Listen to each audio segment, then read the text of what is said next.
Make your next move with American Express Business Platinum.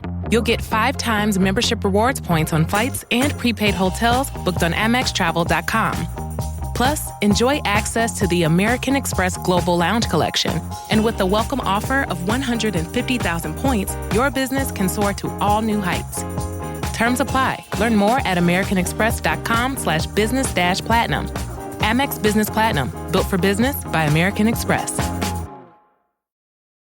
When you need mealtime inspiration, it's worth shopping Kroger for thousands of appetizing ingredients that inspire countless mouth-watering meals. And no matter what tasty choice you make, you'll enjoy our everyday low prices. Plus, extra ways to save, like digital coupons worth over $600 each week and up to $1 off per gallon at the pump with points. So you can get big flavors and big savings. Kroger, fresh for everyone. Fuel restrictions apply.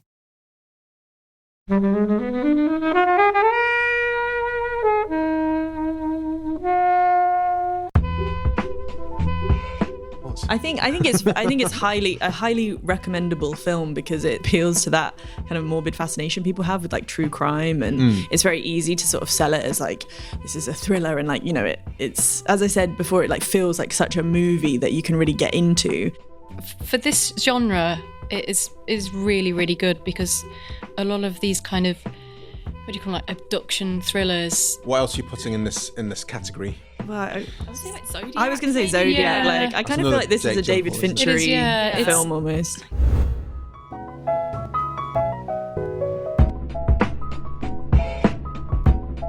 Hey everyone, welcome to this episode of Flixwatcher podcast. Today I'm joined by Helen. Hello. Steph. Hi. And Caitlin. Hello. And we're going to be talking about Prisoners.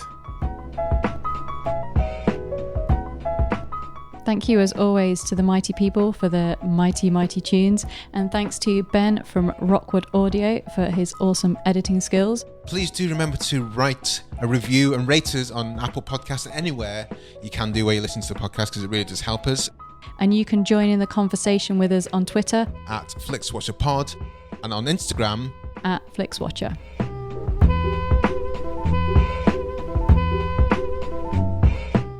Hello everyone, welcome to this episode of Flixwatcher podcast. Joining us today we have Steph and Caitlin. If you would like to say hello and tell our listeners about the work that you do, please. Yeah, sure. So I'm Steph. I normally work on Random Acts, Channel 4 Short Film Strand in the day, and then by night I'm part of the Bechdel Test Fest, and we're a collective putting on screenings around London that champion female-led films. So that could be female directors or a film that has a female actor in the lead role or anything like that. So what films have you had through recently? What have we done recently? We did A League of Their Own. Yeah. Penny Marshall. That's one I really wanted to get down to. Love that film. Oh, so good. Was it before or after she died? It was after. It was kind of a commemorative Yeah. event. Yeah. Yeah. Because I went to watch Big the Musical, which isn't so good. That's another Penny Marshall joint, isn't it? I've heard bad things about that too. That's a separate conversation. I was just such a big fan of the film. I just thought, yeah, let's do it, because the Groundhog Day musical was awesome.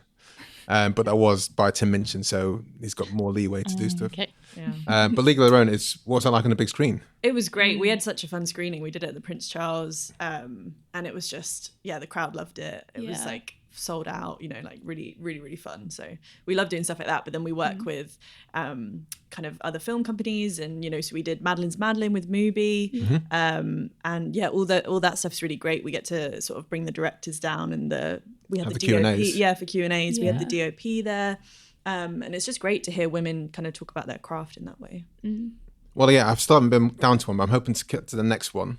Yes. Well, the next one in November is a screening of Whip It. Yes. Drew Barrymore's directorial debut. I like it, the retro sports films that you bring back. We're big on the There's a theme. sports. We've got to do like curling next or some Yeah. like other obscure sport. But that's all about roller derby. It's the 10th anniversary. Yeah, it's 10 years old. Can you believe it? Are you allowed to say if there's a special guest there or not? Oh, that's a secret Okay. to all of us at the moment. That's your motivation, guys, who's listening to get down there. There could be, but there will be some other things. There'll be some zines. What's a zine? A zine, like a small booklet. Okay. Some artwork, some writing. Yeah, just So there'll be that, and then just the general kind of the chance to like watch this film on a big screen with a lot of people, because it's quite hard to find screenings of it, and it's quite hard to find it online as well. So it just seemed like a really good chance to kind of bring it out again. Nice. Yeah. Who are you? So I'm Caitlin. I work at the 9 to 5 at the London Film School. But like Steph, I do stuff with the Bechdel Test Fest, and I write and do podcasts for magazines like Little White Lies, Sight and Sound, just kind of all over the place, really, doing film stuff. So yeah. Well, pleasure to meet you. Yeah. Thanks for having us. So we're talking today about Prisoners, which is your choice, Steph. Yep. Apologies, everyone. No, we'll decide at the end whether you need to apologise or not. Can you tell us, first of all, why you chose it, and give us a 1-minute synopsis? Yeah, well, I think why I chose it, I'm just a huge Denis Villeneuve fan, and I've been trying to kind of watch more of his older stuff when I get the chance. And I think I was just on my own on a Sunday night, and I was like, what's on Netflix? Found Prisoners, and just thought that looks pretty up my street, pretty morbid, but I'll give it a go. Not realising that it's 2.5 hours long. And then, by midnight on Sunday, I was still there, but just enthralled. And I couldn't stop thinking about it for weeks afterwards as well, because I just think it has such a... I think it's just so well put together and so kind of thrilling. But what is it about? It's about... 2 families, and both of their 6-year-old daughters go missing, and it's up to Detective Loki, who's played by Jake Gyllenhaal, to find out where they went. And in that time, Hugh Jackman's character, who's one of the fathers, decides that he's going to just take matters into his own hands, decides that he kind of knows best, and he kidnaps one of the suspects and is kind of trying to carry out his own investigation parallel to the police. And just horribly wrong. Helen, what were your thoughts of Prisoners? Had you seen it before? I had seen Prisoners. I think I saw it at the cinema. I must have done, because I've only seen it once, and I remember seeing it when it came out. I had not remembered that it was 2 hours and 33 minutes long. It is quite long, and I couldn't remember that Jake Gyllenhaal's character was called Loki, which I kept finding a little bit distracting. But this is a bleak film. I think I maybe had erased it from my mind how bleak it is. That saying, it's a really interesting film for this kind of film in its genre, and there's going to be so much that we talk about, but I think the main sort of things are that the way it looks and feels is quite unlike this kind of genre. There's it's a lot shot by more... Roger Deakins, which does surprise me, actually, because it doesn't look like... Denise worked with Roger a few times since, but it doesn't look like typically a beautiful kind of shot, but it looks... A lot of the shots are... I like how it kind of fades to black in some of the places where in other films they would continue with like when he releases Paul Dano's character, you know is released, but it kind of just fades to black at those kind of points. So I thought a lot of the shot choices were quite interesting, but it didn't feel to me like a Denis Villeneuve like epic shot. I don't know though the car journey to the hospital kind of had that kind of later came on to sort of the Blade Runner feel of that. And I don't know, just the atmosphere that it creates, with sort of there's a camper van in it, and sort of the approaches to the camper van and kind of all the focus around that is just approached in a different way from what you'd probably normally find in this kind of thriller. And as most people say about it, the performances in it are pretty incredible from pretty much everyone who's in it. Caitlin, what are your thoughts? Yeah, no, I would agree. I think the cast is great. I'd never seen the film before, so I watched it for the first time the other night. And the one thing that really reminded me of was the first season of True Detective. Not really so much visually, I guess, but I guess thematically, and also with this kind of examination of like masculinity and like the police departments and how these things kind of all come together when you're telling stories about children and children going missing, so that I found that really, really interesting, because I remember loving that season of True Detective. But yeah, it is very, very thrilling, and it also just feels very complete as a film, which I really like. I think there's not very many films nowadays that seem to feel like movies anymore. I don't know. This really feels like a kind of like gritty, plot heavy, like strong movie. I don't know. I liked it for that kind of reason. I think this could have quite easily spun out into like a short, like anthology series or like a not a song, but short season, short run season, 6 episodes. I thought there's a lot of films I don't think I'm going to watch again. But things like Tyrannosaur, which we've talked about before. Yeah. But with Tyrannosaur, there's a sharp point where you go, oh, this is fucked up. But this from the start, well, maybe like 15 minutes in, you're just like, oh, this is going to be a tough watch. All the way through, it's just like, this is going to be fucking horrible. Just even small things like Paul Dano, I think he's great in this. Yeah, he's amazing. But I think he's pretty amazing in everything. Yeah. But he always kind of plays a slightly off-kilter character, doesn't he? He always plays them differently. His character in like Ruby Sparks is completely different to his character here, who's completely different to the character in No Country for Old Men. But they're always a bit like slightly kooky in a way, aren't they? And I feel like he kind of loves getting beaten up. Yeah.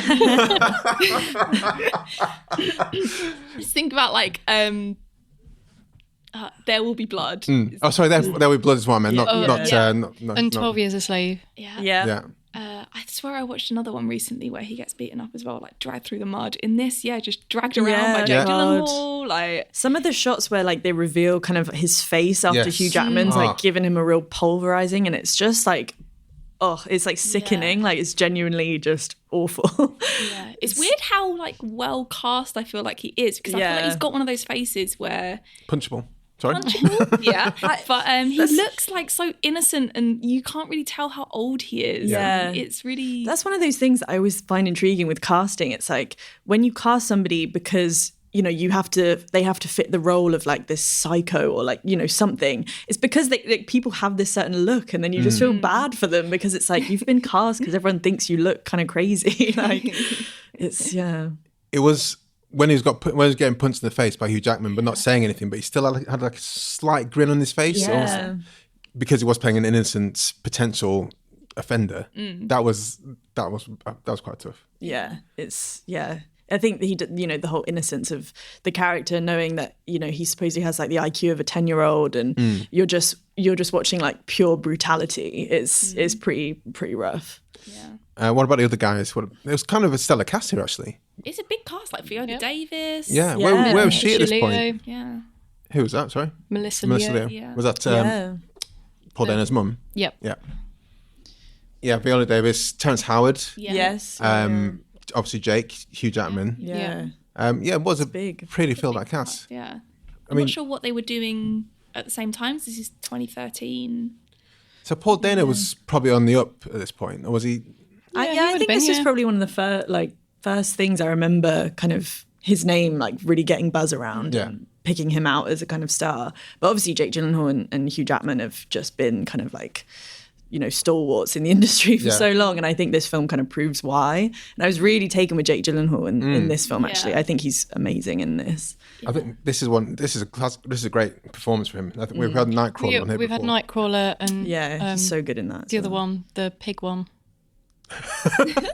Okja. Yeah, Okja. Yeah. I forgot he was in that. Yeah. So we've already talked about him quite a bit. I mean, I could talk about him all night. I think he's brilliant. You just want the source code so you see him again. Yeah. Oh, God. And again. But he's in this. He's just one of those people who you just know that there's just something else going on, but you don't quite know what it is. From like his weird like blinking thing that he does to his. He just kind of looks like he might flip quite a few times. And kind of doesn't, and then does, and he's just got that slightly unnervy thing about it. So even when you're watching it, you're not even quite sure whether he is like a good guy in terms of like good things, because the line between who is a good guy and who is a bad guy is so blurred throughout the entire film. Did you ever think he was going to go properly over the edge, though? Do you ever think he was going to try and kill Paul Dano or his potential accomplice? Because in some cop films, it almost seems like that's definitely going to happen. But I thought with Gyllenhaal, I always thought he was going to be just on the side of good in a way. It's really funny because my kind of reading of that character is that the film's, I don't know if this is like completely wrong anyway, but the film's kind of trying to suggest that he's obviously got some kind of past, and his relationship to stories like this is maybe because something similar happened to him, or, you know, he's lost a child in some way.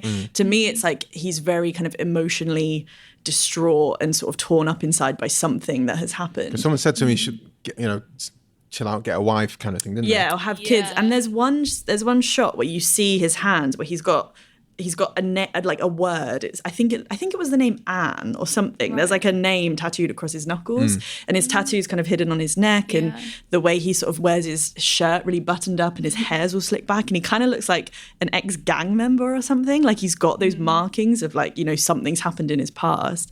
And I just find that really fascinating about that character, because there seems to be so many layers behind him. Yeah. But yeah, I never really read him as like he's gonna flip and like do something dangerous. I kind of felt like he was just like emotionally torn up by life. I think as well because when we first see him, he's eating Thanksgiving dinner at a Chinese restaurant alone, like on the side of the motorway. And it kind of like all you ever see him doing is working this case. You don't see him doing anything else. And it feels quite like he's got his job is his nothing life else. And, He's only doing that, and he like can't solve this case. And I feel like the tension in that character is there quite a lot. Because there's that point where he goes to the priest's house and he's happily jumping down a hole. Yeah. It was when he got down the hole, then he got the torch out.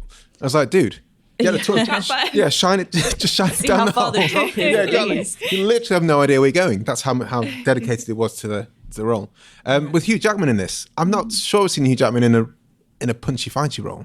Or where he's the kind of a villain. Well, I mean, obviously you got X-Men and stuff, Wolverine, but he's not like he's a comic book character. He's like, this role was like quite hard for Hugh Jackman because he was a guy punching up a slow-witted adult happily. I know obviously they've lost their children, but it still seemed like a hard thing to he goes from being concerned father to nearly killing someone quite quickly. Yeah, I think it's interesting that he is so recognisable as Wolverine and X-Men and that kind of figure of like masculinity and punching people in the name of justice. And then he's in this and he's still the same build. He hasn't really changed a lot, but he's punching people not really in the name of justice, and that kind of slip over of he thinks he's doing the right thing to like when they start thinking like doubting that Paul Dano's character is actually responsible and he's still doing it and still going for it. It takes up a notch. It goes to 11.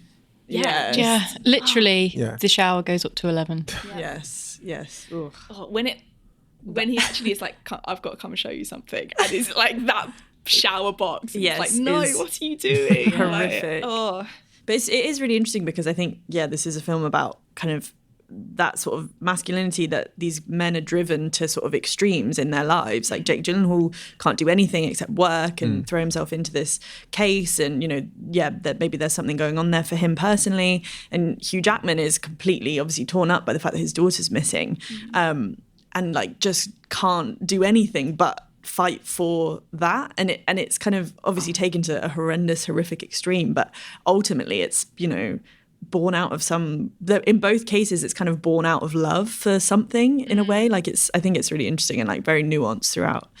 So let's talk about the guy who is arrested. So the second guy, potential accomplice guy, that was a bit of he was an odd character as well. I think That's what I mean about the guys that get cast, because they look creepy. Because oh my god, that actor was just very creepy. Yeah, I know the guy. He's also in The Dark Knight. Is he in The Dark Knight? Yeah, that's where you might have recognised his face. Dark Knight? Yeah. Because when obviously he runs away from the kind of vigil, and you're like, oh, he's definitely creepy. Yeah. Then he answers the door to Jake Gyllenhaal, Loki, and he's kind of like, oh no, you got the wrong guy. Jake, leave him alone. But then he kind of just goes, he just literally everything in this film just the creepiest guy, and all the opening the boxes, and having all the snakes in there. Was that properly explained? I think it is. He's a copycat. So he reads a book about the Invisible Man or something. I think which was something to do with a guy that gets away with a lot of crime, like commits the perfect crime or something. So he's just trying to copy him. And there's something about an obsession with snakes, maybe that's that. But I think the thing about him and about obviously Paul Dano's character is ultimately that they're victims themselves of exactly what, is that like they worry is happening to the children that have gone missing in the, the premise of the film. So it's about them kind of, the long-lasting effects of abuse, essentially. Like this guy has done nothing wrong, but and in the same way as Paul Dano's character, like you don't see the full expression of it in the same way, but it does seem like he's not really capable of communicating very well, and he doesn't know how to deal with what Jake Gyllenhaal is asking of him, and it's all very kind of like he's under so much pressure. And Hugh Jackman. Yes, yeah. I was just like, tell him something. Help yourself. But I think even I'd like only clock this on the second watch, because he's wearing glasses, and he's like, oh, I can't see without my glasses. And then at the point where his eyes are so swollen up, he can't see. And then like somebody's holding up a picture to him, being like, have you seen my daughter? He's like, he can't see. How like, the hell why is are he you supposed asking to him? Yeah. Yeah. So, go on. Sorry, I was going to say, well, is that other guy also a victim in the same way? I'm pretty sure they say so when the sort of reveal happens, and it's the aunt of the fake aunt of Paul Dano. They mention that I think his name's Bob Taylor. I think the character's called Bob Taylor, and there's a line where she says something like, "It's what we did to Bob Taylor," because there's a story about how somebody escaped. And I think the link is that child was Bob Taylor, and has then had this kind of traumatic memory of being held captive, and that's why he becomes obsessed with this Invisible Man book and thinks that he has to reenact that trauma, which is why he kind of fakes the bloodies up children's clothing, but it's not actually from dead children. He goes and steals the. And it's all to do with the maze is the necklace, isn't it? Yeah. That he's wearing. So like the kind of the maze thing, I got that more the second time round. So it could have done with a bit more explaining or not been in that, because it's a bit like, okay, so the maze was the necklace that was on the guy in the thing, who's like the head of the thing, who was married to. So it's. I think the maze is kind of like a device that ties up a few loose ends, or it's used to tie up a few loose ends, even though that actually isn't necessarily the most like clear route through. It creates more questions and more questions, but I understand why it's there, because it kind of acts as the this is the the link between them all.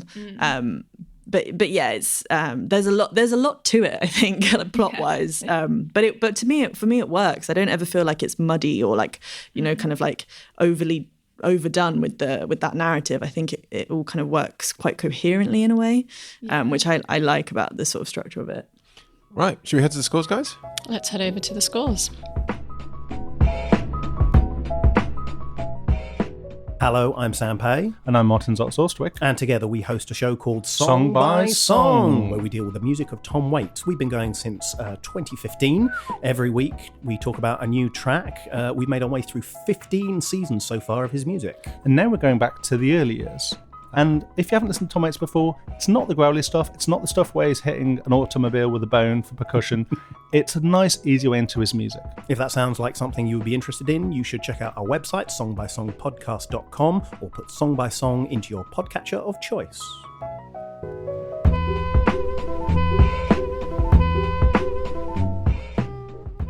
Don't miss out on the last few weeks of football action with Prize Picks, the best place to win cash while watching the playoffs. The app is simple. Pick more or less on at least 2 players for a shot to win up to 1,000 times your cash. Download the Prize Picks Daily Fantasy Sports app today and use code FIELD and get $50 instantly when you play $5. That's code FIELD on Prize Picks to get $50 instantly when you play $5. You don't even need to win to receive the $50 bonus. It's guaranteed. Prize Picks. Run your game. Must be present in certain states. Visit prizepicks.com for restrictions and details. So welcome to the Flixwatcher patented scoring system. All of our scores are out of 5, and you may have decimal places. And we'll start with you, Steph, with the recommendability, please. Okay. Well, I would go 5 for recommendability because I love this movie. And I do think it's one that, even kind of watching it again, I want more people to see it, just because I think it's just so interesting, and like I'm sorry to those people if they have to watch it, but I think for a film that's not a new release, which I try and keep up on, it's like such a treat, I think, to go back into something that I haven't seen before and just be like, oh, where has this been? Like, I've really missed. That's what you want from Netflix, though, isn't it? Yeah. It's like the world's biggest blockbuster video. And you just go in there. And it's annoying when there isn't. It's like when you go into Blockbuster and the film you want to get isn't there. You're like, fuck. But the picture case is, but the one behind it is gone. It's like when you type in like Terminator, or you type in a film name and it's not there and it says, but films like this. Yeah. And you're like, oh yeah, that's what I used to love. You had the Blockbuster near me, but then there was also like a smaller independent place. And that's where I went to because the people who worked there actually knew their films and would be able to say, what about this, mate? Yeah. Caitlin. I would say, maybe like maybe a 4.5 or something. These are strong scores. I think it's highly recommendable film because it will appeal. I think it kind of appeals to that kind of morbid fascination people have with like true crime, and it's very easy to sort of sell it as like this is a thriller, and like, you know, it's, as I said before, it like feels like such a movie that you can really get into. It's not like you're kind of trying to convince somebody of like a slightly more niche kind of film, but I guess the sort of darkness to it might put a few people off, but yeah. Helen? I'm going to go for saying the 4.5. For this genre, it is really, really good because a lot of these kind of, what do you call it, like abduction thrillers. What else are you putting in this category? Oh, I can't think. I wonder what else these came kind up of films on the Netflix search when you... Films like I kind of Prisoners. think like, well, I would say like Zodiac. I was going to say Zodiac. Yeah. Like, I kind of feel like this is a David Finchery It's film almost. kind of really dark thrillers that often involve children and child abuse or people being locked away and secret underground like hidden things, that kind of thing, or things involving like dodgy priests. So it's like almost like Girl with a Dragon Tattoo-ish in a way. Yes, maybe sort of. But anyway, dark films. I think it's one of the better ones in the way, you know, that it's the characters are played and it has that really uneasy moral ambiguity about you know who the heroes are. What lets it down is it is probably longer than it needs to be for me, and it does sag. There's a part in it where you're there all the way, and then for me it was like, okay, so get to the bit where we find out it's her, or you know, there's a bit in it where it just drops, which I think is a real shame because up until that point I was watching it going, oh my God, this is really, really tense. And then it lost me a little bit, which is a shame, but still. That's on a second watch. Yeah. I'm going to go for 3.5 here. Because I find it hard to recommend to people. And I don't know why I found it so tough to watch, because I like your Girl with a Dragon Tattoo, and I fucking loved the first season of True Detective. I could not stop watching it. I think it's great. But for this, I was just like, I'm not sure. I can't really deal with it. For some reason, I couldn't really. What the Hugh Jackman smashing his face in element, or the. I don't know what. That's what I mean. That's why I find it hard to feel. It. Like I say, after the first 15 minutes, once the kids had gone, it just felt super uneasy for me. But in, the start of True Detective, it's not a happy start. No, yeah. But I think the fact it's two young girls have gone, and it's that set it up as being a lot of pressure on there. So for me, it was like really quite a tough watch, and that's going to lead into repeat as well, I think. But before we get into that, Denis Villeneuve. I'm just going to pull up his IMDb, guys. If you're listening along, IMDb. He's good. I think Arrival is amazing. I love Arrival so much. Yeah, we've had Arrival on here. Yeah. Is that on Netflix? It was at least. At one point. It was at one point. I think this was his first English language film. An Enemy, very confusing. I haven't seen that one. Oh, Sicario. I was doing a Dune TV series. Interesting. And I have mixed feelings about Blade Runner. Yeah, I wasn't a fan of that. But Blade Runner. maybe it's just all held up by Arrival and Sicario, actually. I'd like to give Sicario another watch, because that was the first one of his that I watched in the cinema, and was just like, who is this man? Yeah. I need to watch more of his stuff, but yeah. I am excited for June. I don't know anything. I've never watched the original. I think that could be It's a bit weird. Because that's Lynch. That's David Lynch, isn't it? Yeah. Everyone says it's just a bit odd. It is a bit odd, but the source material to begin with isn't exactly normal. Have you read the book? No. Okay. Repeat viewing score, Steph. Second time. I would say maybe a 4. I don't know if I watch it many more times. Sure. But you feel you need to watch it again. Yeah, I think a second viewing is good just because there's little bits that you pick up on. Like there's so the car at the end that he's like under. Yeah. Watching it again, it's like that's the first thing that Jake Gyllenhaal looks at when he like goes to that goes to the house, and it's like there's so many bits where it's like it was right in front of you, it's right there, and there's bits and bobs that you can because she said, do you want to buy it, it's for sale. Yeah. So I think it's maybe not too many more watches because it's a bit quite heavy. A hard watch, but I think it's worth like another viewing. Caitlin? Yeah, no, I think I feel like if somebody said to me, "Oh, like, do you want to watch this movie?" I wouldn't say no. Like, I would happily watch it again, and I think that I wouldn't happily watch it again, but I would watch it again if presented with that kind of option, because I do think there'd be lots more that I would pick up on.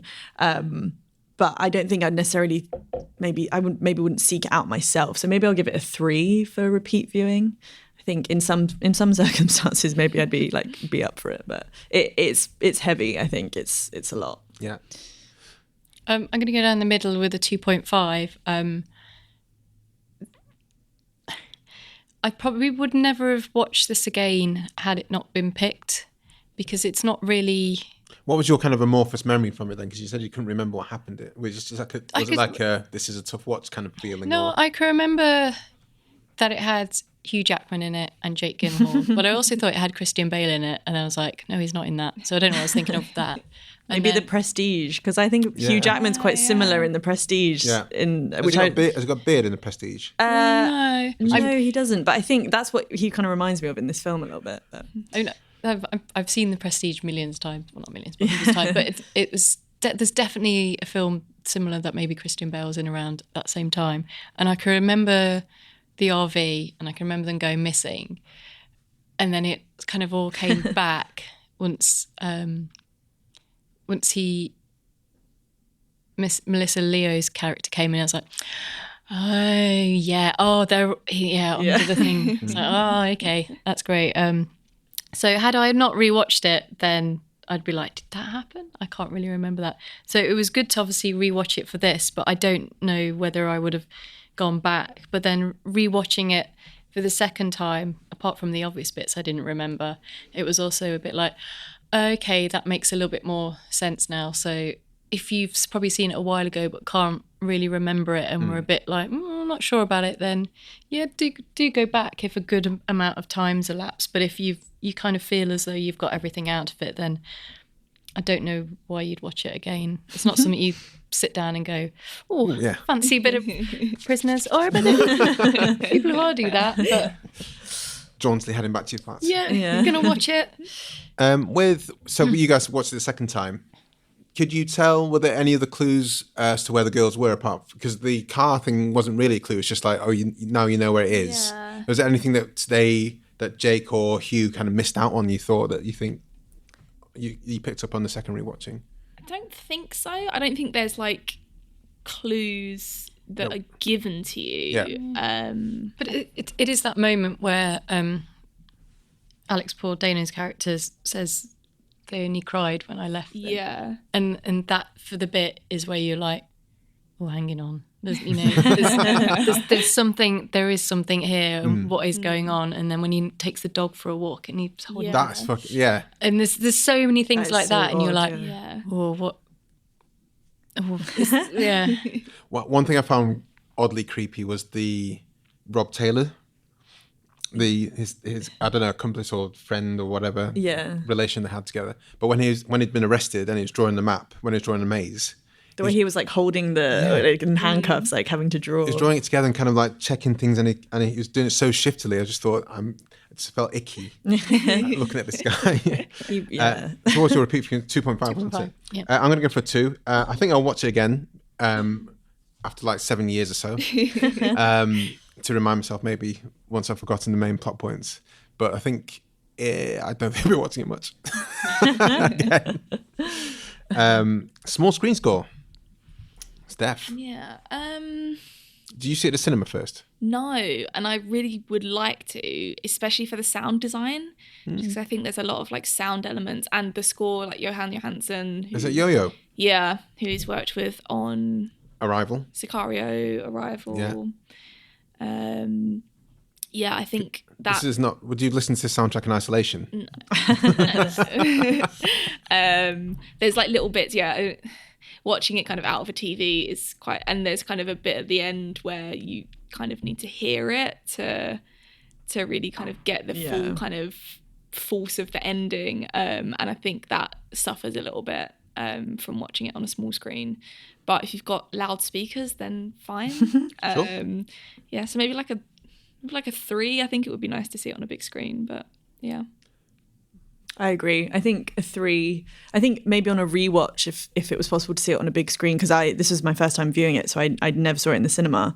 But I think, you know, going back to would you pick up on more details, or, you know, having that, you know, giant in front of you, it's often easier to spot things or to sort of look around the screen a bit more and see what you can find within the image. Whereas, you know, just on the TV, you're not really kind of you're not able to be as sort of picky about what you're seeing. And I agree about the sound as well, especially that last scene. I remember I was kind of straining to hear, and I was like, I know what I should be hearing, but I need it a little bit more.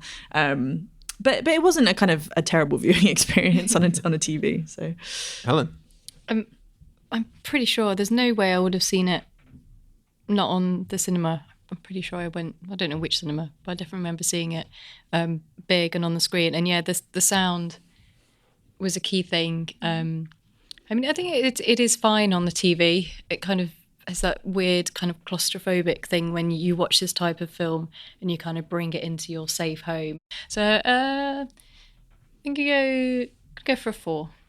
4. I'm going to go for a 5 here. I watched it on my iPad on the Virgin Pedalina back to Manchester.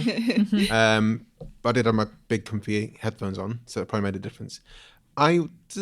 Maybe I missed something with you guys. I was genuinely surprised when it said shot by Roger Deakins, because nothing to me stood out as a Roger Deakins-esque film, even though he did Fargo, he did Blade Runner 2047, he did Skyfall, but all of those, there was like scenes where you're just like, whoa, that looks fucking brilliant. Sicario he did as well. Yeah. Looked absolutely outstanding. I didn't think it looked outstanding in the way Roger Deakins does things. So for me, I was quite happy watching it at home. Watch it on a small screen, but I think maybe if you guys are struggling, even I had the headphones on and quite loud, and at the end there was like, oh, is that? Yeah. So I think the sound design maybe pulled me more towards a higher small screen score than it did for you guys. Engagement score. So this is kind of how engaged are you with it? How much are you playing around with your phone?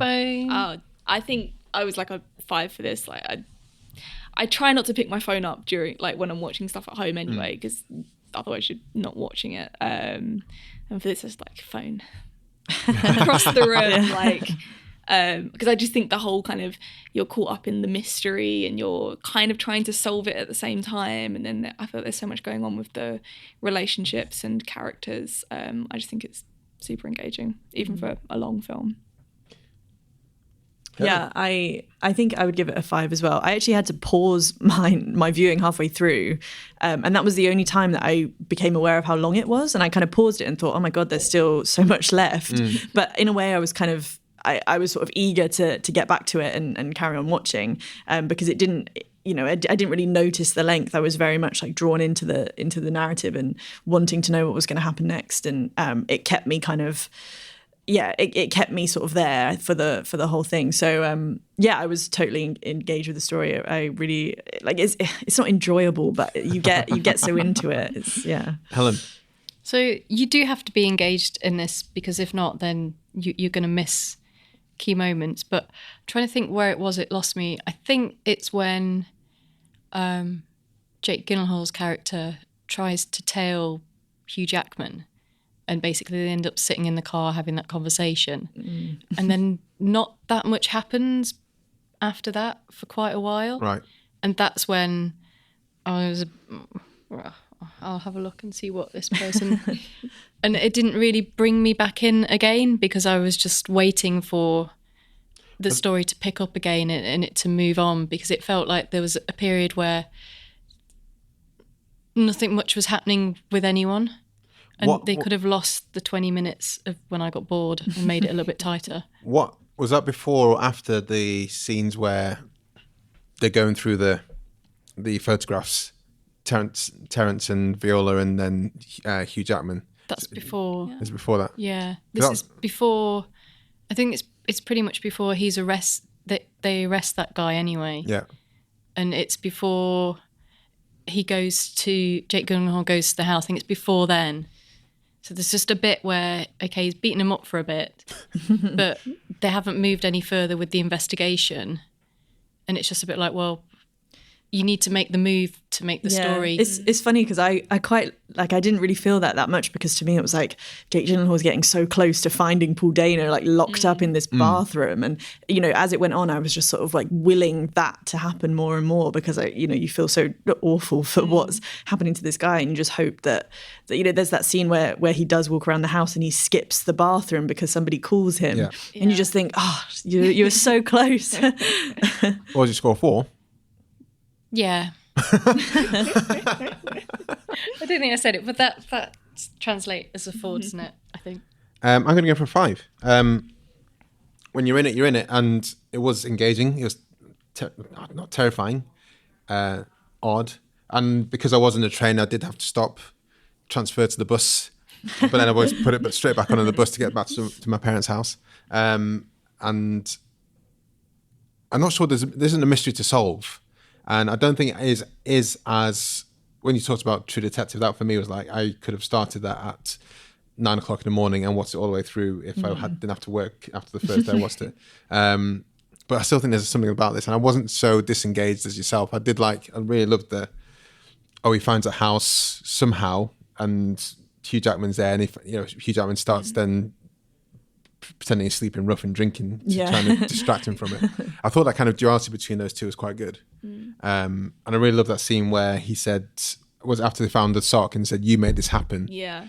And Jake Gyllenhaal was like properly, you could see he was gutted. Yeah. He thought he'd let himself and the whole team down. So I thought there was kind of the interplay between those guys and them separately, but then also the kind of the more gruesome stuff. And you weren't sure what was going to happen from scene to scene, where it was going to kind of play out. So that really did keep me in, but still I'm not going to see it again that soon. And that gives us an overall score of 3.93750. There we go. We did have some interaction on Twitter. Listen out, guys. Follow us on Twitter at FlixWatcherPod, and we always put a tweet out before recording, well ahead of the actual release of the episodes. And we said in this case we're reviewing Prisoners with at Steph Watson as CSA Quinlan. I didn't tag you in, unfortunately. A tag didn't work there. Yeah, sorry. That's all right. From at Bechdel Test Fest. Have you seen it? Gives you thoughts for an on-air shout out on Flixwatcher.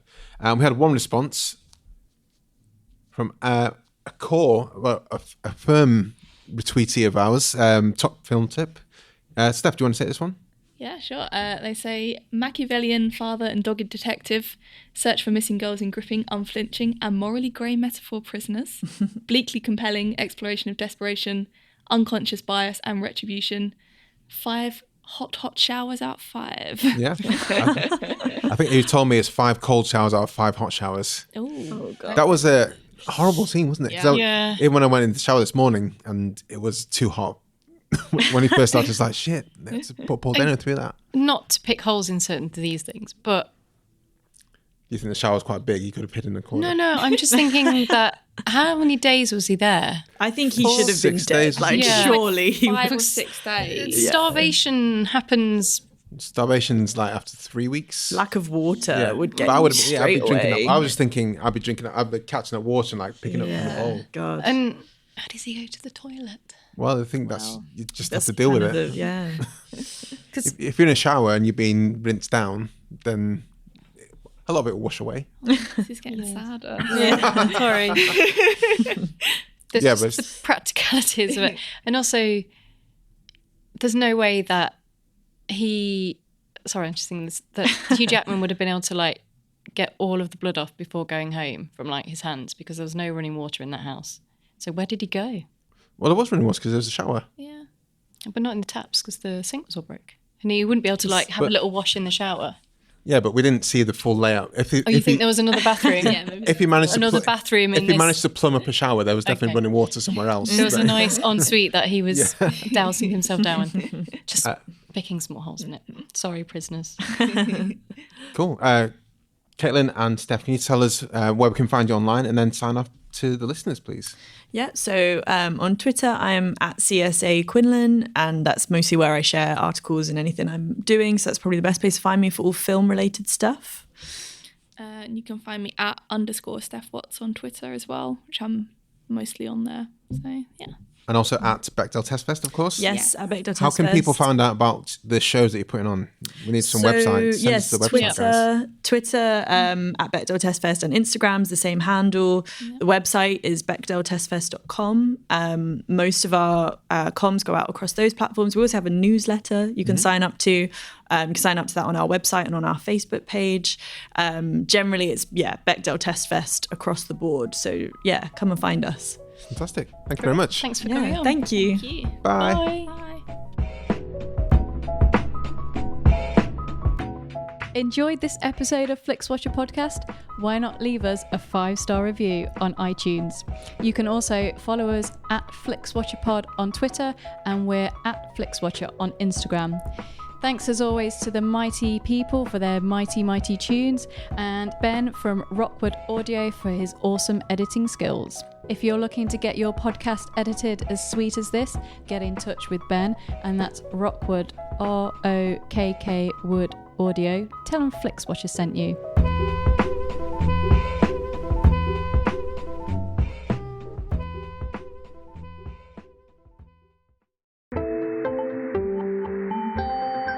You just heard a Stripped Media production.